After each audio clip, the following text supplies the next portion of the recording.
Hello, I am Feeding Master, Koi Wrestle. In this game, it gets an expert, um, features an instructive endgame, as well as near the end, a nice combination to uh, finally get a strong upper hand. So let's see what happened. I was waiting. So this denotes the Petrov defense. It's developing rapidly. It's an interesting line. He wants to do um, bishop f5 to blunt my bishop. So before I do anything in the castle, the idea of c3 is that if he castle, which he probably will, I'll go queen c2 and prevent the trade of my bishop.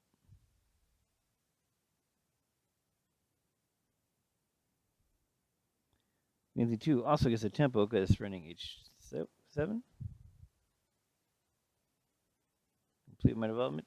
It's not really clear where the bishop, my dark bishop, could go because, for example, if I go like say here, he can just kick me, right? So that's not necessarily all like. Oops, kick like that. That's not really good. And if I go here, he can go here and then here and go f4. So that's not really good either. And if I go here, then this knight doesn't have any good square to go either. So basically, there was no good place for the bishop to go, so instead it made more sense to move the knight. Fritz says I'm slightly better here. I grab the file, it continues development. So the idea of a4 is I'm going to play b3 and then either go bishop b2 or a3, depending on the situation. So basically, it's to connect my rooks and develop the queen bishop. It's happy to see that, because that means my knight can hop in without worrying about anything. Play this to prevent him. This is a strong knight e5, right? So play this to prevent knight g4. Should be kind of annoying, actually. And after the game, the opponent told me that was annoying for him, because now he can't. Now it's not an option.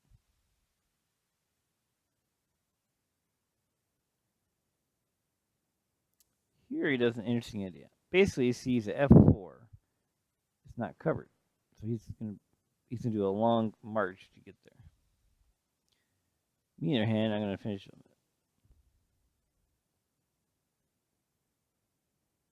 But this move is like in double, or potentially double. Now I realize this wasn't gonna get. I don't think it was gonna get advantage with this necessarily, but it made it imbalance. Could we get about the same material? It makes it imbalance, and remember, to win a game, that's what you need. You need an imbalance.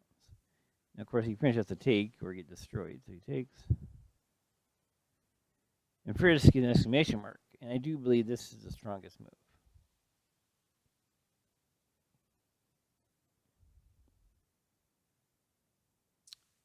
So he defends his rook, or defends his knight, I mean. I better take that.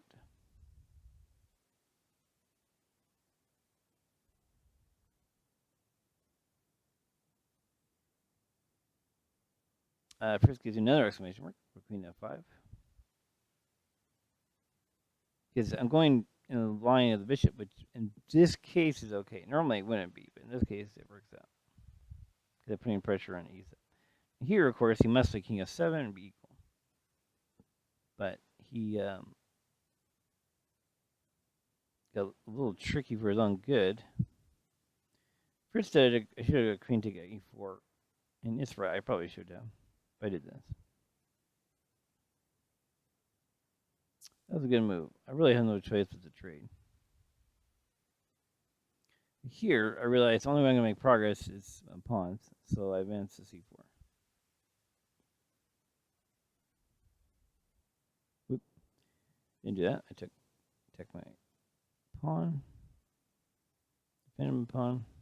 I want to keep the pawn on d5, and the reason why is because it limits his knight and also limits the light square bishop. If I push it forward, then the light square bishop is a much better piece. So I'd rather limit the effectiveness of his light square bishop. I should only basically push it forward unless it looks like I can get to the back rank. That's my general plan here, anyways.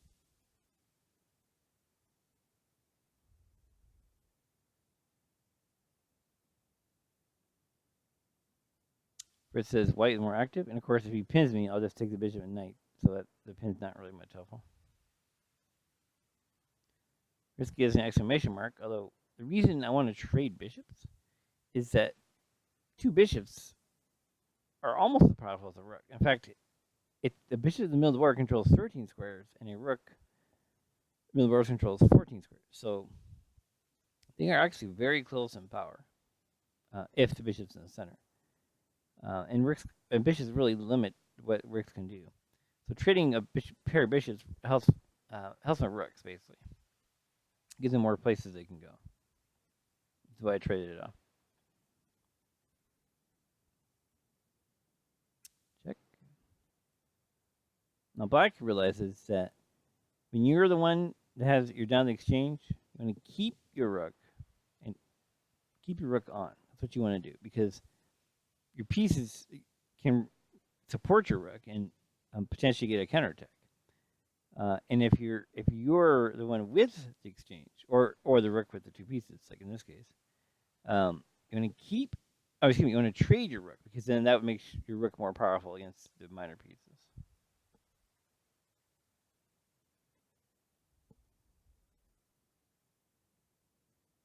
So anyway, that's the principle that's guiding us at this point. I played this to limit the bishop as well as the knight, and to some extent the king too. And besides, I mean, I have more pawns, so the only way they're going to make a difference is if I use them. So here we go. I'm using them. Okay, tax 1, defend it. Checks. Gotta do the check. Second my pawn. I decide check this rook.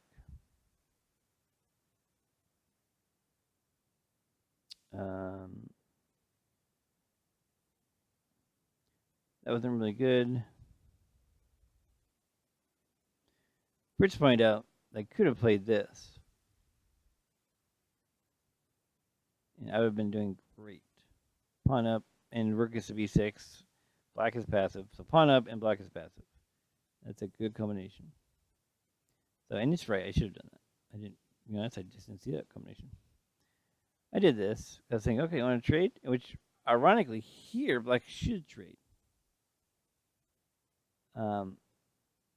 Because then his king is real strong. In fact, it's so strong that it's basically equality. So actually, he should have traded in this case. He's going to get a strong king, which would make the difference. Or he could have got a strong king.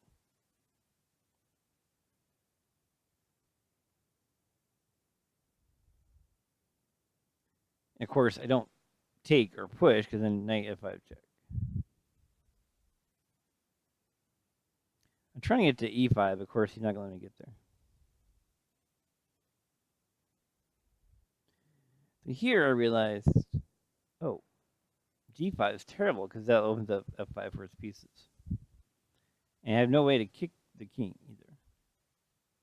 So, well, you know what? Fine. Let me just solidify my d4 pawn. We'll go from there. Here, black gets a little cute. He has a nice trap. I do like this or something. He does this, and we checkmate. Of course, I saw that, though. I said, well, that's fine. Just make a square for my king. Running rook jack, so I backed off. In this case, I don't want to trade rooks, because I see a way I can infiltrate my rooks.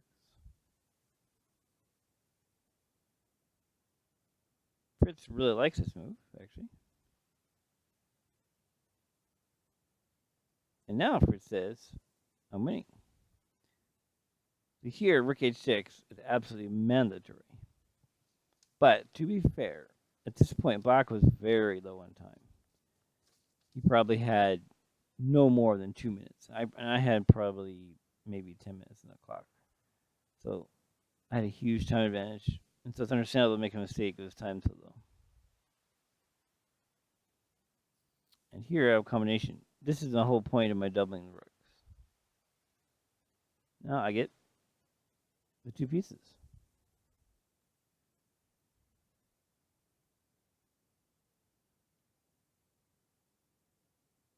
Fritz says here white is clearly winning, and I'm going to have to agree. White is clearly winning. Dominating rook, dominating king, and more pawns. Not much black's going to be able to do with this.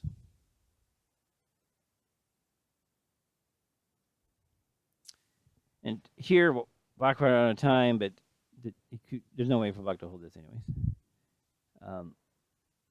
And just as a side note, Fritz says that white was 57% precise and black 33%. So I hope you enjoyed this game, and I'll see you guys next time.